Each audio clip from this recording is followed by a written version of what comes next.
Varicose vein को हम ऐसे समझ सकते हैं, जो जैसे हम पैरों में देखते हैं कि कुछ नसें, कुछ ब्लू, कुछ नीली नसें जो फूली हुई रहती हैं। कई बार पैरों में उसके कारण सूजन भी आ सकती है। कई बार पैर पूरा जैसे नीचे से काला पड़ जाता है थोड़ा थोड़ा करके, जो टांग का जो नीचे वाला हिस्सा होता है, टांगों में उसके कारण दर्द रहता है। जो चीजें कि बेसिकली हमें दिखता है कुछ डायलेटेड मोटी वेन्स, डायलेटेड जो पूरी तरह घुमावदार वेन्स, उसे हम वेरिकोज वेन कहते हैं। ये हमें बेसिकली पैरों के नीचे वाले भाग, घुटने के नीचे वाले एरिया में देखने को मिलती है। वेरिकोज वेन एक्चुअली बहुत सारी जगह हो सकते हैं, बट जो हम मोस्ट कॉमनली, जो हम सबसे ज्यादा देखते हैं, वो घुटने के नीचे ही देखते हैं। बहुत अलग कॉम्प्लेक्स कुछ बीमारियां भी होती हैं जहाँ हम पेट पे भी कई बार देख सकते हैं, कई बार थाइस में भी ऊपर देख सकते हैं। बट वो ज्यादा रेलिवेंट नहीं है। ज्यादा सबसे ज्यादा चीज जरूरी है जो घुटने के ज्यादा नीचे रहती है, क्योंकि सबसे ज्यादा लोगों में वही होती है। वो वेरिकोज वेन में सबसे पहले इंसान को यही देखेगा कि उसकी नसें कुछ फूली हुई हैं, कुछ मुड़ी तुड़ी जाके दिखाई दे रही हैं। पैरों में शाम के आते आते दर्द होने लगता है। पूरे दिन, जैसे दिन स्टार्ट करते, दिन के लास्ट तक आते आते पैरों में दर्द होने लगता है। वेरिकोज वेन के होने के कारण छाले हो सकते हैं, पैरों में जो छाले होते हैं, वो देख के डॉक्टर आपके बता सकते हैं कि ये वेरिकोज वेन से होने वाले छाले हैं। और कई बार ये छाले इतने इतने लंबे टाइम तक होते हैं, 2 साल, 3 साल, 3 साल तक ये इनके घाव, छालों के घाव ठीक ही नहीं हो पाते। तो ये कुछ लक्षण है, इन्हीं को देख के एक इंसान खुद को बता सकता है कि वेरिकोज वेन है। और जो अल्सर्स हैं, बाकी कोई उसके बाद की जो वेरिकोज वेन क्यों हुआ, उसके लिए कुछ कुछ जो जांचें हैं, उसके लिए फिर हम एक सर्जन के पास जा सकते हैं कि कोई अंदरूनी नसों में रुकावट तो नहीं है, कोई ऐसा ट्यूमर तो नहीं है। ये सब चीजें हैं जिसके कारण हमें वेरिकोज वेन पता लग सकता है। बहुत लंबे समय के खड़े होने की नौकरी करते हैं या ड्यूटी करते हैं, या जो long standing like duties, like farmers हैं, जो अपने डांसर्स हैं, जो बेसिकली जो लंबे टाइम तक खड़े रहते हैं।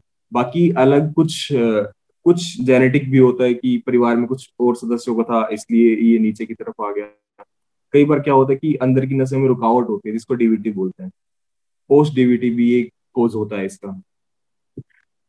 और बाकी जैसे कुछ पेट के ट्यूमर्स होते हैं, पेट के ट्यूमर होते हैं, वो उस जगह की पेट की नसों को दबाएंगे, पैर से खून ऊपर नहीं आ पाएगा फिर पेट की तरफ, तो उसके कारण पैर की नसें भी फूलने लग जाती हैं। तो ये कुछ कारण है। सबसे ज्यादा हमें जो लंबे समय तक खड़े होने वाले लोग हैं, या जो काम ज्यादा करते हैं, पूरे दिन खड़े होने का काम है, उनको ज्यादा देखने को मिलता है। इसकी जांच के लिए जैसे ही पेशेंट हमारे पास आता है, डॉक्टर के पास आता है, सबसे पहले एक चीज है, हिस्ट्री लेते हैं। हिस्ट्री में हम पूछते हैं क्या आप काम करते हैं, लंबे समय तक खड़े होने वाला कोई काम है, या पुरानी कोई सर्जरी हुई है, पुरानी कोई अंदरूनी नसों में रुकावट आई थी कि नहीं आई थी। वो सब चीजें पूछते हैं। अभी कोई लेडीज है, उसको जैसे कोई महिला है, तो उसको पूछते हैं कि लास्ट प्रेगनेंसी के बाद कोई ऐसा पैरों में सूजन तो नहीं आई थी।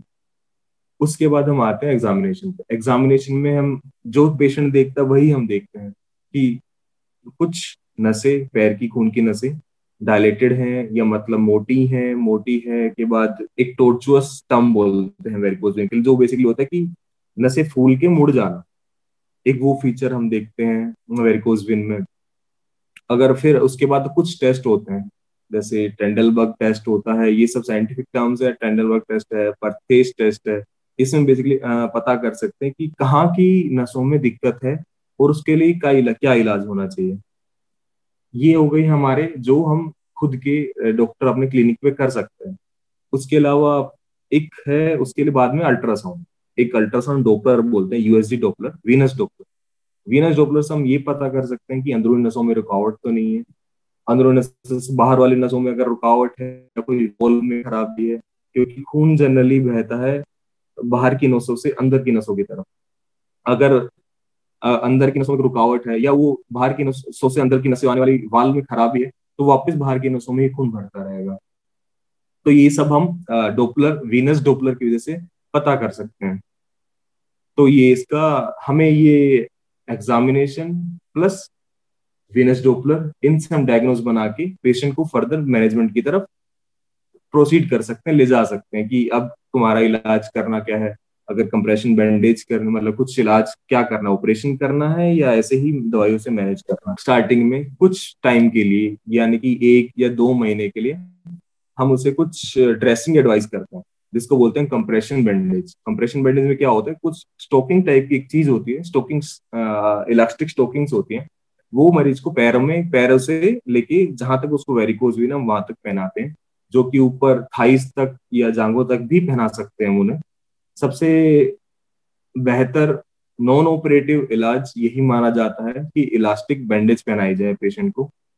ऑपरेशन जैसे हम पुरानी टेक्निक्स में हमारे पास है कि ओपन सर्जरी करते थे। ओपन सर्जरी में हम क्या करते थे, जो भी नसें फूली हुई हैं उनको बेसिकली काट के निकाल दो शरीर के उस वेन को जो कि दिक्कत प्रॉब्लम दे रही है, दिक्कत दे रही है, उस नस को हम निकाल सकते हैं चीरा दे के। दूसरे आजकल नई तरीके हैं, उसमें क्या कर सकते हैं, जो पैरों की नसें फूली हुई हैं बेसिकली हम उसमें लेजर की मशीन से लेजर का फाइबर अंदर डालते हैं, और उस मशीन उस लेजर से हम पूरी नस को, आप ये समझ लीजिए कि जला देते हैं। जलाने से वो क्या होता है, उसके अंदर खून का रसाव कम हो जाता है और वो नसें बंद हो जाती हैं। तो उस नसों में खून नहीं भरेगा तो मरीज को दर्द नहीं होगा, दर्द नहीं होगा, खून से रसाव से बाहर जो मैं बता रहा था कि नीला होने लगता है, कुछ कुछ काले पिगमेंटेशन होने लगती हैं, वो नहीं होगा। उसके कारण होने वाले छाले कम हो जाएंगे। ये नई तकनीकों में एक रेडियो फ्रीक्वेंसी एब्लेशन बोलते हैं जिन्हें। उसके अलावा कुछ कुछ बॉडी में इन नसों के अलावा कुछ परफोरेटर भी होते हैं। परफोरेटर होते हैं जो बेसिकली कनेक्ट करते हैं हमारे बाहरी सिस्टम को अंदर के सिस्टम से। तो उनमें कई बार दिक्कत होती है, तो हम उसको भी अलग से निकाल के दूरबीन के माध्यम से या फिर ओपन चीरे के माध्यम से उसको भी हम बंद कर सकते हैं, जिसको बोलते हैं परफोरेटर लाइगेशन। प्रिवेंशन आपको सबसे ज्यादा ये, अगर आपको लग रहा है आपकी फैमिली में किसी और को है ये दिक्कत, या आपको लग रहा है आपकी पैरों में नसें फूलना स्टार्ट हो गई हैं, तो आपको कुछ टाइम के लिए आराम करना जरूरी है। जैसे 2 घंटे में एक बार आप 15 मिनट के लिए लेट सकते हैं, टांगे ऊपर करके लेट सकते हैं। सोते टाइम आप या तो आपकी चारपाई के नीचे या अपने टांगों के नीचे पिल्लो लगा के लेट सकते हैं, ताकि वो खून का रसाव ऊपर की नसों में ना रहे, तो इससे कॉम्प्लिकेशन कम होंगी। क्योंकि खून नहीं आ रहा उस जगह पे, तो दर्द भी कम होगा, पैर का नीला होना वो सब भी कम होगा, और छाले होने भी कम होंगे। प्रिवेंशन के लिए एज इट इज आपको अपना ऑक्यूपेशन बदलना ही पड़ेगा, या फिर अगर आप नहीं बदल सकते तो आपको बीच में रेस्ट लेना है। आप इलास्टिक स्टोकिंग्स लगा सकते हैं, जिसके बारे में मैं समझाया था कि कंप्रेशन स्टोकिंग्स होती हैं जो हम पहन सकते हैं, जो पैरों से पहन के ऊपर हम जांघों तक पहन सकते हैं, वो लगा के रख सकते हैं। ये इसका मेन एक प्रिवेंशन के लिए है कि इलास्टिक कंप्रेशन बैंडेज।